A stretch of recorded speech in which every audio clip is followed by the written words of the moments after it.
भयानक खबर बेंगलुरु से आई है, जहां पर व्हाइट फील्ड इलाके में नंगे तार की चपेट में आकर मां और बच्ची की मौत हो गई। और उसके बाद अब यहां पर सरकार ने कार्रवाई की है। बिजली विभाग के 5 कर्मचारियों को सस्पेंड कर दिया गया है, जिसमें 3 वरिष्ठ अधिकारी हैं।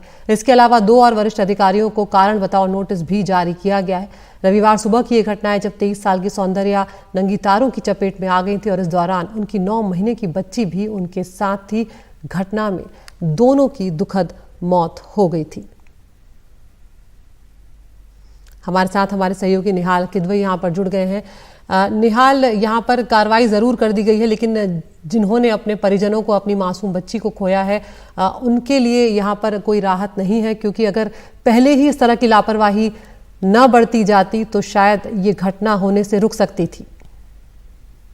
ये कई जगहों पे केबलिंग हो रही है और इस वजह से आप देखेंगे शहर में कई जगहों पे इस तरह से बेतरतीब तरीके से तार आपको मिलेंगे। अब इसमें यह समझ में नहीं आता कि कौन बिजली का तार है, कौन टेलीफोन का या फिर केबल का वायर है। ऐसे में सरकार को थोड़ा ज्यादा यहाँ पर चौकस रहना चाहिए, और खास करके जो कर्मचारी हैं जो फील्ड में काम करते हैं। लेकिन उनकी लापरवाही का ये नतीजा है कि ये 2 जाने गई हैं।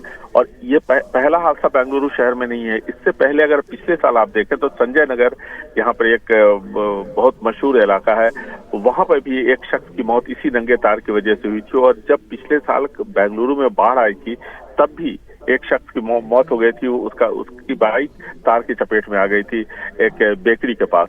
इसके बाद सरकार को जागना चाहिए था और ये सुनिश्चित करना चाहिए था कि जिन कर्मचारियों की ये ड्यूटी है कि तारों की देख रेख करें और उसको मेंटेन करें, वो किसी तरह की लापरवाही न बरते, क्योंकि बहुत साफ है कि 440 वोल्ट का करंट उसमें दौड़ता है और अगर कोई भी उसकी चपेट में आएगा तो निश्चित तौर पर एक बड़ा हादसा ही हो सकता है, जैसा कि कल बेंगलुरु के व्हाइट फील्ड में देखने को मिला। और इससे पहले की जो 2 मिसालें मैंने आपको दी, वहां भी आप देखें कुछ ऐसा ही हुआ। तो ऐसे में सरकारी कर्मचारियों की लापरवाही निश्चित तौर पर इसमें साफ है, क्योंकि पिछले 3-4 दिनों में बेंगलुरु में न तेज बारिश हुई है, न तेज हवा चली है। और ऐसे में अगर तार कहीं पर लटक रहा था या गिरा हुआ था तो ये जिम्मेदारी थी बिजली विभाग की कि ये सुनिश्चित कि उसको देखना चाहिए था और उसको हटाना चाहिए था। और ऐसा सिर्फ इसलिए हुआ कि तार कहीं ढीला रहा होगा, उन्होंने बिजली के खंभों पर काम किया होगा और उसके बाद ये लापरवाही का ही नतीजा है कि वो छूट गया और उसके बाद इस तरह का एक बड़ा हादसा सामने आया। जिन्होंने अपने परिजनों को खोया है वो तो वापस नहीं मिल सकते, लेकिन अब देखना है कि सरकार कितना मुआवजा उनके लिए उन्हें देती है। शुक्रिया निहाल इस तमाम जानकारी के लिए।